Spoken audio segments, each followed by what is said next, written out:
Nous sommes en direct sur la radio-télévision Mamnes. La santé de la population. Et le but aussi, c'est de faire en sorte que les sous-secteurs se communiquent, professionnels, privés, publics et privés. Donc, c'est ce qui nous amène ici. Nous allons discuter et on va savoir qui est où et qu'est-ce qu'on peut faire ensemble pour que vraiment la qualité de service soit améliorée. Mener une enquête. On n'a pas mené la campagne fortuitement. On s'est basé sur une étude qui a été réalisée. Donc nous nous sommes rencontrés, ce n'est même pas seulement rencontrés, nous nous sommes rencontrés avec le libéralisme de 1984. Donc les entreprises privées de santé sont en train de se créer. Donc aujourd'hui, on compte plus de structures privées à Conakry que de publiques. Donc c'est vrai, c'est pourquoi il faut ouvrir le dialogue avec toutes les parties. Donc c'est ce qui nous amène à ce forum, pour qu'on puisse passer vraiment les directions qu'il faut pour la production de ces de la ville de Conakry. Qu'est-ce que vous retenez de ce forum? On a la ville de Conakry afin d'améliorer la prise en charge des populations de Conakry sur le plan sanitaire. Déjà, les populations de Conakry ont tendance plus à aller vers les structures privées que les structures publiques. Mais nous, au niveau coordination, quand nous analysons les données, nous n'avons pas toutes les données des structures privées, ce qui défavorise la prise de décision correcte. Donc ce forum est organisé afin que nous trouvions ce meilleur cadre de collaboration pour offrir des services de qualité aux populations, mais aussi pour favoriser le transfert et l'échange de données entre ces différentes structures pour des prises de décisions futures pour la santé de la population de la ville de Conakry.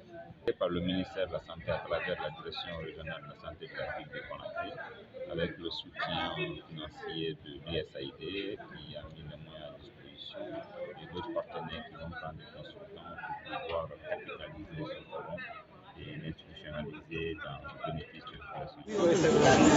On parlait. Les deux là, ils sont. S'il vous plaît. Vous pouvez s'entrer, s'il vous plaît. On peut? Oui, c'est bon, c'est bon. Mais c'est masqué là. C'est masqué. Samir. Non, alors, Samir. Alors, on parle.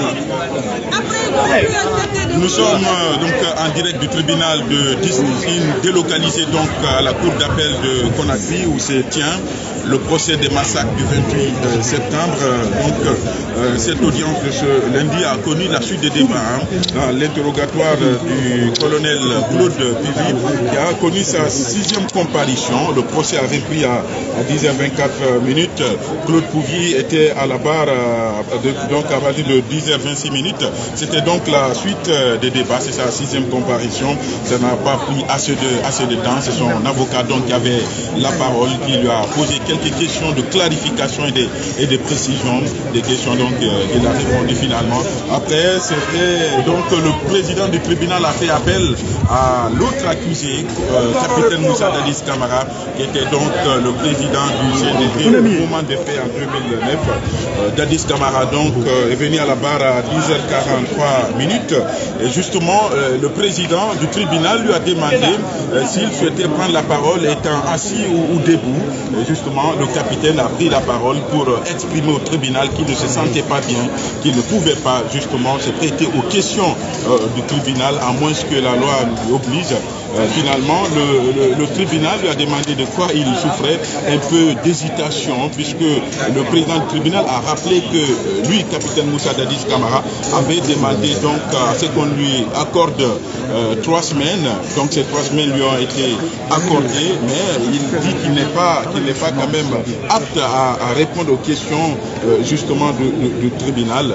De quoi souffrait monsieur Dadis Camara? Cette question donc restée en quelque sorte sans réponse, même s'il a dit qu'il a un affaiblissement et tout. Finalement, le président a décidé de renvoyer cette affaire-là au 12 décembre prochain pour permettre donc au capitaine d'être prêt, parce que le président lui a demandé aussi quand est-ce qu'il sera prêt. Il dit face à cette question, il ne peut pas donner une réponse précise.